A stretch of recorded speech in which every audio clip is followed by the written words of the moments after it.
Welcome back to Aspire Learning. In this video, we will continue the discussion about the era of mass nationalism. During the civil disobedience movement, Gandhi was arrested. He was released after the stagnation of the movement. After his release, Gandhi founded All India Anti-Untouchability League in September 1932. His weekly Harijan was started in January 1933. He said during this course, Hinduism dies if untouchability lives, and untouchability has to die if Hinduism is to live. Gandhi distinguished between abolition of untouchability and abolition of caste system as such, while Ambedkar advocated annihilation of the caste system to remove untouchability. Nehru opposed withdrawal of civil disobedience movement. He even considered it as a spiritual defeat.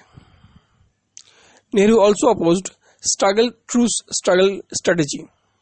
He suggested struggle victory strategy. Gandhi had fundamental disagreement with the section of Congress who favored parliamentary politics. After that, Gandhi announced his retirement from Congress in October 1934. In the elections to the Central Legislative Assembly held in 1934, Congress had won 45 out of 75 seats reserved for the Indians. Now, the Government of India Act 1935. The Governor General, who was to be the executive head, will administer all the reserved subjects. Those are foreign affairs, defense, travel areas, and ecclesiastical affairs on the advice of his executive councillors. Election to the Council of States, that is the upper house, was direct, and to the Federal Assembly, the lower house, was indirect. Council of States was to be a permanent body, 1/3 member retiring every 3 years. Members of Federal Assembly could move a vote of no confidence against ministers. Council of States could not move a vote of no confidence.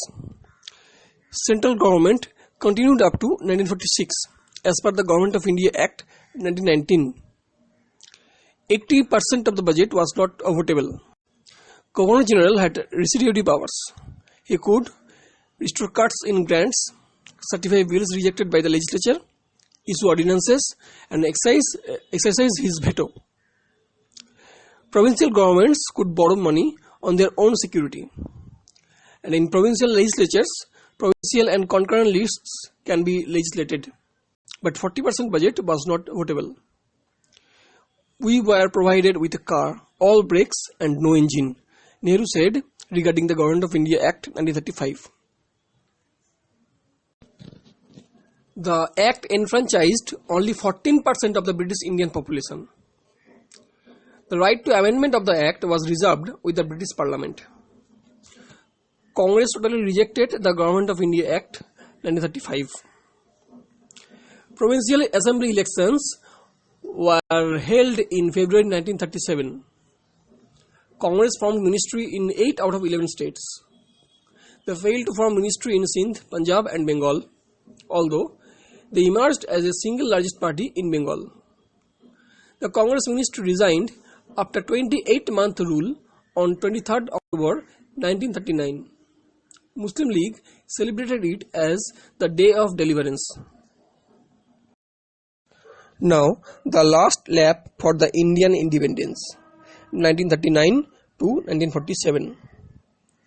The Second World War proved very significant in terms of Indian national movement.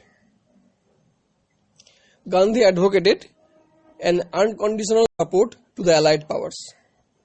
Nehru believed justice was on the sides of Britain. He advocated no Indian participation till India was free. But no advantage was to be taken of Britain's difficulty by starting an immediate struggle. The British Prime Minister Churchill and Secretary of State Zetland branded Congress as a purely Hindu organization. In January 1940, the Governor-General Linlithgow stated dominion status after the war is the goal of British policy in India. Ramgarh session of Congress in March 1940 considered civil disobedience movement freshly.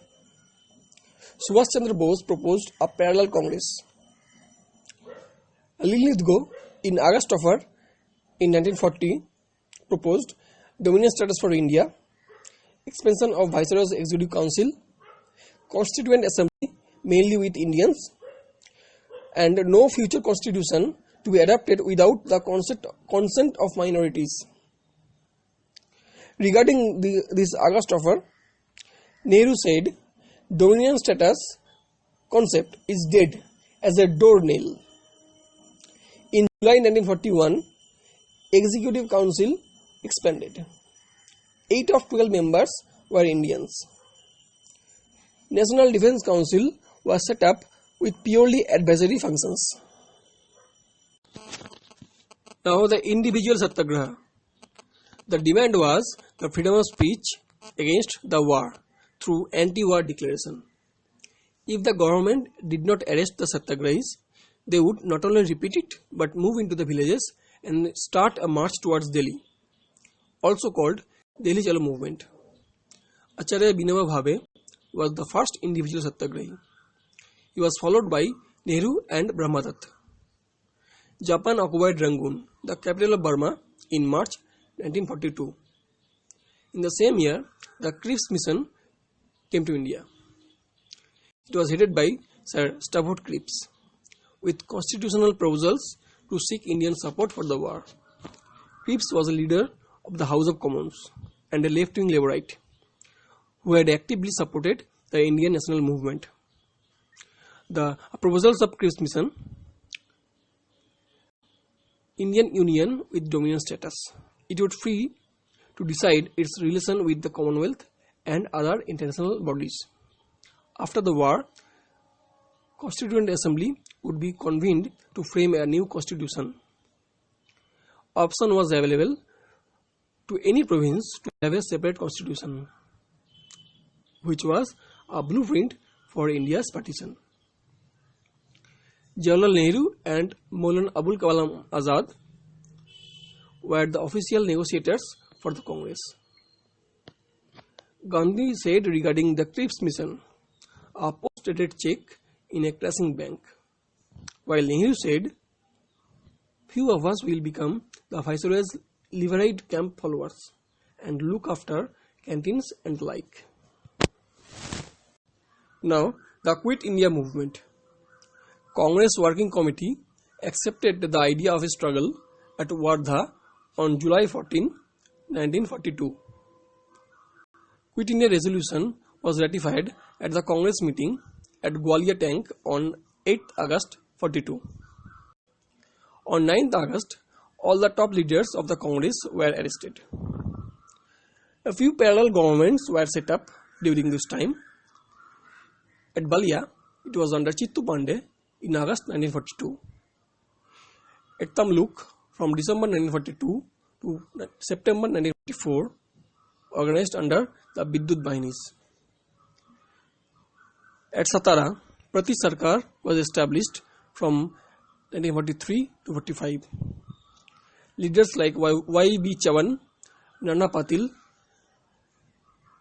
involved here. Here, the Gandhi marriages also took place. Youth, women, workers, peasants, government officials, Muslims, communists participated openly. Princely states showed a low-key response. UP, Bihar, Midnapur in Bengal, Maharashtra, Karnataka were the storm centers. Amidst, Pakistan Day was observed on March 23, 1943. Chakravarti Rajagopalachari prepared a plan for Congress Muslim League cooperation. It was known as CR Plan. Gandhi supported the formula. In 1944, Muhammad Ali Jinnah and Vinayak Damodar Savarkar opposed the plan. Desai-Liaquat Pact in 1945 to end the deadlock between the Congress and the Muslim League. They proposed that an equal number of persons nominated by the Congress and the League in the central legislature and 20% reserved seats for the minorities.